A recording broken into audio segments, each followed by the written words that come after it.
بسم اللہ الرحمن الرحیم۔ سب سے پہلا مسئلہ، چونکہ آج کی رات ہے شب جمعہ، شب جمعہ میں جوان کو متوجہ ہونا چاہیے دو چیزوں کی طرف۔ پہلے تو متوجہ ہو اپنے مرحومین کی طرف، اس لیے کہ روحیں آتی ہیں، ان کو اجازت ملتی ہے۔ اگر آپ غفلت میں پڑے رہ گئے تو یہ روحیں آپ کو بددعا دے کے جاتی ہیں۔ تو بددعاؤں سے بچنے کے لیے اپنے مرحومین کو یاد کرنا پڑے گا۔ دوسرا مسئلہ جو یاد کرنے کا ہے وہ ہے اپنے امام کا، جس کی رعایا میں ہو، جس کی حکومت میں ہو، جس کے زیر سایہ زندگی گزار رہے ہو، کھاتے ہو۔ اب سوال یہ ہے کہ اپنے امام کو کیسے انتظار کریں؟ تو انتظار کی بس ایک ہی مثال دیتا ہوں، جیسے روزے کی حالت میں افطار کا انتظار کرتے ہو، آپ کو کچھ اور دکھائی نہیں دیتا، ہر جگہ افطار ہی افطار نظر آتا ہے۔ جس طرح پیاس کی حالت میں پانی کا انتظار کرتے ہو، جس طرح بیماری کی حالت میں صحت کا انتظار کرتے ہو، ایسے کرنا ہے انتظار اپنے امام زمان کا۔ اور اس کے لیے آپ سنیں اور غور فرمائیں، میں توجہ چاہتا ہوں۔ اسی لیے جمعے کے اعمال میں سے، اب یہاں سے مجلس سنیے، مجلس شروع ہے، ایک آدمی سے توجہ چاہتا ہوں۔ جمعے کے اعمال میں سے ایک عمل یہ ہے کہ جمعے کے دن اپنی اولاد کو اچھے سے اچھا کھلاؤ، بہترین غذا۔ میری ماں بہنیں مجلس سن رہی ہیں، دنیا میں یہ مجلس جا رہی ہے، چونکہ اگر میں نے جمعے کے بارے میں نہیں بتایا تو پھر ہو سکتا ہے میرا مولا مجھ سے شکایت کرے کہ تمہیں اتنا بہترین موقع ملا تھا، میں نے اتنے اپنے چاہنے والے بھیجے تھے اور میرے چاہنے والوں کو تم نے میرے بارے میں کچھ بتا کے نہ بھیجا۔ تو میں بھی بچنا چاہتا ہوں اس اعتراض سے، آپ کو بھی بچانا چاہتا ہوں۔ سنیے کیا ہوتا ہے، اعمال جمعہ میں سے ہے، اے علی اپنے بچوں کو اچھی سے اچھی غذا جمعے کے دن کھلاؤ۔ یہ نہیں کہا اسلام نے سیٹرڈے کے دن نہ کھلاؤ، سنڈے کے دن نہیں کھلاؤ۔ اسلام کہتا ہے ہر دن اچھا کھلاؤ، مگر حلال کا کھلاؤ،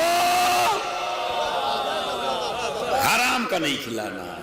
پہلا مسئلہ تو یہ کہ جمعے کے دن سب سے اچھا، سنڈے کو بھی اچھا کھلاؤ، منڈے کو بھی اچھا کھلاؤ، چونکہ ڈے سے بڑے مانوس ہیں آپ، جتنے بھی یہ ڈے ہیں، سنڈے منڈے ٹیوزڈے، ہر دن اچھا کھلاؤ۔ لیکن سب سے اچھی ورائٹی، سب سے اچھی کوئی ڈش اپنی اولاد کو جمعے کے دن کھلاؤ۔ اور جب معصوم سے پوچھا گیا، مفاتیح الجنان میں چونکہ 2-3 علماء بھی بیٹھے ہوئے ہیں، ان کے لیے میں حوالہ دے دوں، مفاتیح الجنان عباس قمی علیہ الرحمہ کی کتاب، اور کتاب بھی کون سی ہے؟ آج کل ایسا نہیں ہے کہ آپ کو یہ کہیں ہمیں تو پتہ نہیں ہے، انٹرنیٹ ہر آدمی چلاتا ہے، گوگل ہر آدمی چلاتا ہے، گوگل پہ سرچ کریے مفاتیح الجنان۔ اس کتاب کا تعارف آپ کو انڈیا میں ہو نہ ہو، مگر آپ جب زیارت کے لیے کربلا جاتے ہیں تو روضہ حسین پہ جا ہی نہیں سکتے جب تک ہاتھ میں مفاتیح الجنان نہ ہو۔ مفاتیح الجنان میں امام حسین کے روزے پہ کیسے جانا ہے، جناب عباس کے روزے پہ کیسے جانا ہے، جناب مسلم کے روزے پہ کیسے جانا ہے، مولا علی کی زیارت کیسے پڑھنا ہے، مسجد سہلہ میں کیا کرنا ہے، مسجد کوفہ میں کیا کرنا ہے، گھر سے نکلنا ہے تو کیا کرنا ہے، روزہ دیکھنا ہے تو کیا پڑھنا ہے۔ اور خالی ایسے ہی نہیں، بلکہ وہاں لکھا ہوا بھی ہے کہ جب روزہ حسین نظر آئے تو نیت کیجئے۔ آپ نیت کیا کریے، یہ زیارت میں پڑھتا ہوں اپنی طرف سے، اپنے ماں باپ کی طرف سے، اپنے خاندان کی طرف سے، ہر زندہ کی طرف سے، بس اسی پہ پوری مجلس ہے، اور ہر مردہ کی طرف سے۔ اس کا مطلب ہے زیارت خالی زندوں کے لیے نہیں ہے۔ ارے نہیں بھائی، اس پہ تو مجھے بڑی امید تھی آپ سے، زیارت خالی زندوں۔ طریقہ آپ کو کیا بتایا گیا؟ طریقہ یہ بتایا گیا کہ خالی اپنے مردوں کا انتظار جمعرات کے دن نہ کریے۔ بعض جوان لڑکے ایسے ہیں جن کی ماں مر گئی، باپ مر گئی، پورے ہفتے ماں باپ ہی یاد نہیں آتے، یاد آتے جمعرات میں۔ اچھا وہ بھی خوش نصیب ہیں جن کو یاد آ جائیں۔ ایسی بھی اولاد ہے ماشاءاللہ سے کہ جسے جمعرات میں بھی ماں باپ یاد نہیں. واقعاً ہیں ایسے جوان جن کو ماں باپ یاد نہیں آتے. ماں باپ کو خالی جمعرات میں نہ رکھیے کہ خالی ہم جمعرات آئے گی تو فاتحہ پڑھ دیں گے. نہیں, اب جو یہ مجلس ہو رہی ہے, جب اپنے گھر سے چلے تو نیت کر کے آپ کو چلنا تھا اس مجلس حسین میں جا رہا ہوں, بانی کو خوش کرنے کے لیے نہیں جا رہا ہوں, مالک کو خوش کرنے کے لیے نہیں جا رہا ہوں, اس مجلس میں اپنی طرف سے جا رہا ہوں, اپنے مرحوم ماں باپ کی طرف سے جا رہا ہوں, اس لیے کہ آل محمد وہ بادشاہ نہیں ہے کہ جن کو سامنے والے نظر آئیں. ارے توجہ, ایک صلوات بھیجیں محمد اور آل محمد. ایک بہترین طریقہ میں نے ہو ایک اچھی صلوات پڑھیں تو میں آپ کو اور اچھی بات بتاتا ہوں.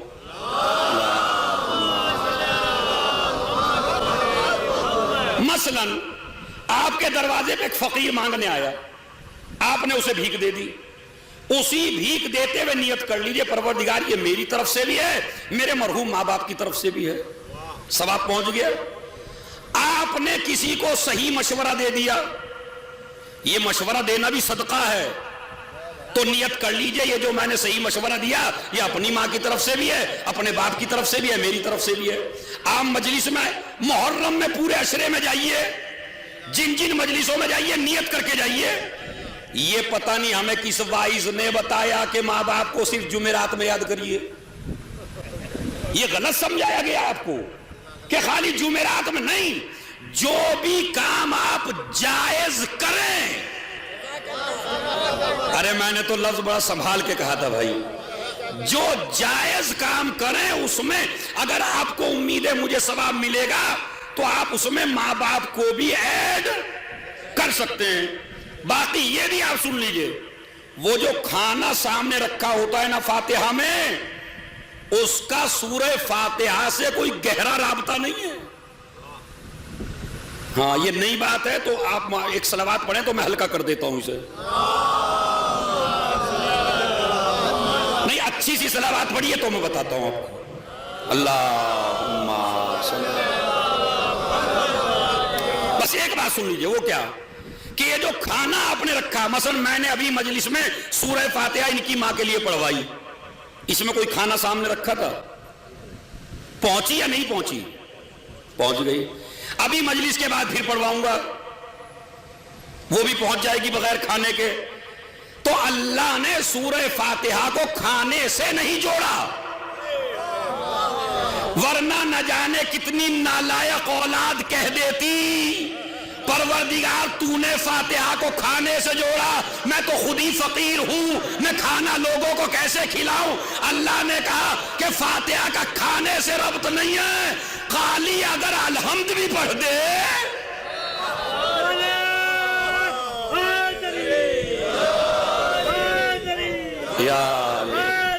یا اللہ پہنچ. مطلب آل محمد کتنے کریم ہیں ادھر. اچھا میاں یہ کھانے بھی شاید نذیر باقری صاحب ہم اس لیے رکھتے ہیں کہ ہمیں معلوم ہے کہ وہ تو کھائیں گے نہیں. ہاں اگر خدا کی قسم ایسا ہونے لگتا کہ ادھر فاتحہ دی اور ادھر مردے کھانا اٹھا کے لے گئے, کہیں سوچا آپ نے؟ اگر ایسا ہوتا کہ ہم نے جو دسترخوان لگایا وہ مردے اٹھا کے لے گئے, تو یہ جو دسترخوان اتنا لمبا سجتا ہے نا, پھر نہ سجتا. اب تو آپ کو معلوم ہے جو رکھیں گے وہ ہم ہی کھائیں گے, تو اس لیے رکھ دیتے ہیں. میں یہ نہیں کہتا آپ کھانے پہ فاتحہ نہ دلوائیے, اسلام نے نہیں جوڑا, بات سمجھ لیجئے. یعنی اسلام نے آپ کو مجبور نہیں کیا کہ کھانے پہ ہی ہوگی, تاکہ غریب کو بھی فاتحہ کا موقع مل سکے. اسی طرح آپ یاد رکھیے, یہ جو 70-75 کھانے آپ رکھتے ہیں سورہ فاتحہ میں, یہ ہر بیٹے کو رکھنے کا حق نہیں ہے, یہ اسی بیٹے کو رکھنے کا حق ہے جس نے زندگی میں ماں باپ کو کھلایا بھی ہو.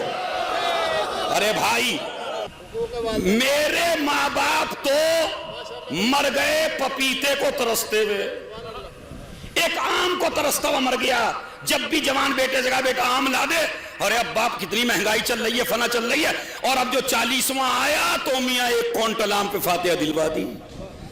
تو یہ بتائیے جس نے زندگی میں مانگا اسے آپ نے نہیں دیا, اب سورہ فاتحہ پڑھ کے پہنچا رہے ہو سکتا ہے باپ خود ہی قبول نہ کرے کہ بیٹا تیرا تحفہ کیا میں لوں, جب کھانے کے لائق تھا جب تو دیا نہیں, اور اب مجھے اس کی ضرورت نہیں تو اب اتنا بھیج رہا ہے مجھے. تو اس بیٹے کو حق ہے جس نے زندگی میں ماں باپ کو کھلایا بھی ہو. یہ ایک تبلیغ ہے عزیزو, میری بات ذہن میں رکھ لیجئے. مگر اب سوال یہ ہوتا ہے مولانا صاحب یہ جو کھانا رکھنا بیکار ہے کیا, یہ جو ہر جمعرات میں نہیں, بیکار نہیں ہے. آل محمد کا کمال یہی ہے کہ ادھر آپ نے فاتحہ پڑھی, آپ کو یہاں بھی دکھائی دے رہا ہے, اور کھانا قبر میں بھی پہنچ گیا ہے. اسی لیے ہم نے کسی صحابی کو ذریعہ بنا کے فاتحہ نہیں پڑھی, آل محمد کو بنا کے پڑھی. تو یہ مسئلہ بھی درمیانی تھا کہ یہ رات دو, ایک تو مرحومین کی رات ہے, ایک تمہارے امام زمان کی رات ہے. اب میں پھر وہیں پہ جاتا ہوں. پہلا عمل کیا ہے جمعے کا, اپنے بچوں کو اچھی سے اچھی غذا کس دن کھلاؤ, جمعے کے دن. اب یہ بڑا جواب آ رہا ہے خدا کی قسم, ایک جوان میری طرح متوجہ ہو جائے, اگر بات میری بات نہیں ہے میاں, میری بات میں اتنا دم کہاں جو آپ کو متوجہ کر سکے. یہ تو تمہارے مولا کی بات ہے, یہ تو تمہارے آقا کی بات ہے, یہ تو معصوموں کی بات ہے, یہ تو رسول اعظم کی بات ہے. جب پوچھا گیا معصوم سے کیوں اچھی سے اچھی غذا کھلائیں بچوں کو, کہا تاکہ تمہارے بچے پورے ہفتے جمعے کے آنے کا انتظار کریں. ارے توجہ, تاکہ تمہارے بچے پورے ہفتے جمعے کے آنے کا انتظار کریں, تاکہ جب 12واں آئے تو ان میں کوئی مخالف انتظار پیدا. چوتھا عمل جمعے کا وہ ہے صلوات. کیا ہے صلوات. صلوات سے بڑا کوئی عمل نہیں ہے, نہ صلوات سے بڑی کوئی عبادت ہے, خدا کی قسم صلوات سے بڑی کوئی عبادت نہیں ہے. اس سے بڑی عبادت اس لیے نہیں ہے کہ پورا دین ٹکا ہے نماز پر, نماز ٹکی ہے صلوات پر, اس لیے نہیں ہے. اس سے بڑی کوئی عبادت. اب صلوات زیادہ سے زیادہ پڑھیے, شاید بول رہا ہے صلوات بھیجے محمد و آل محمد پر.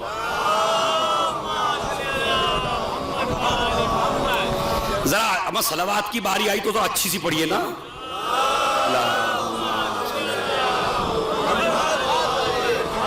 اس سے بڑی اللہ کی کوئی عبادت ہے ہی نہیں.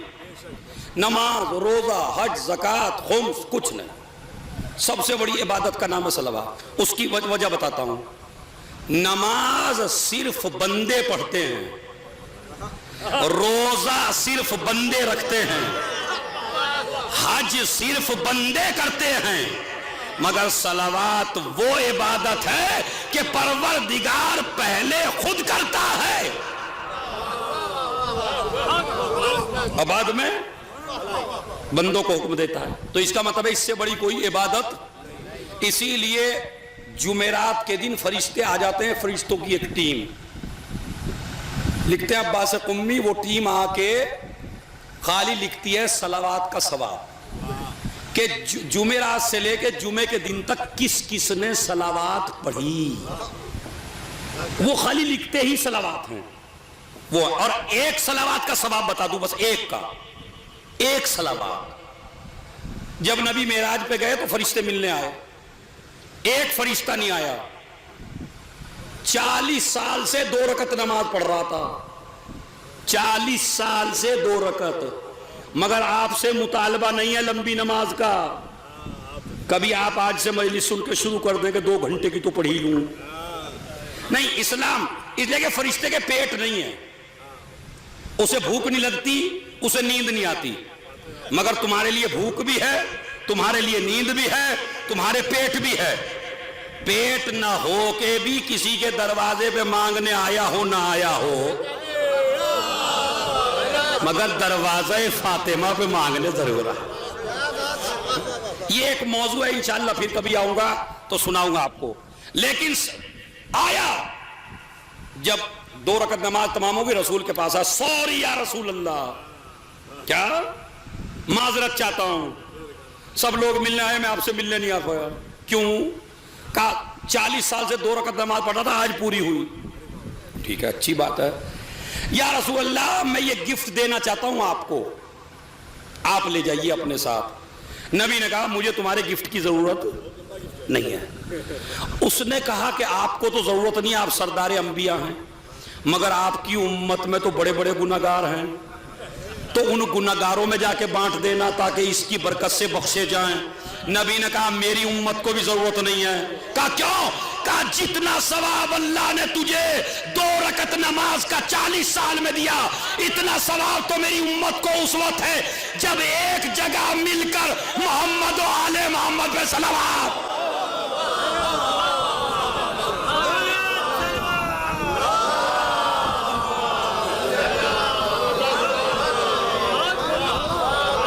اب بتائیے کتنا ثواب ہے؟ تو اگر آپ آج رات سے صلوات کی تسبیح پڑھ کے سو جائیں، بلکہ صادق آل محمد نے ارشاد فرمایا جو انسان یہ والی صلوات پڑھ لے، اللہم صلی علی محمد و آل محمد و عجل، اس جملے کے ساتھ پڑھ لے تو میں جعفر صادق ضمانت لیتا ہوں جب تک نہیں مرے گا، جب تک امام زمانہ سے ملاقات نہ ہو۔ تو کوئی اتنا بڑا عمل نہیں میں نے آپ کو بتایا، کر سکتے ہیں آپ۔ بس عزیزو دعاؤں کی رات ہے، اپنے مرحوموں کو بخشنے کی رات ہے، اپنے امام کے انتظار کی رات ہے۔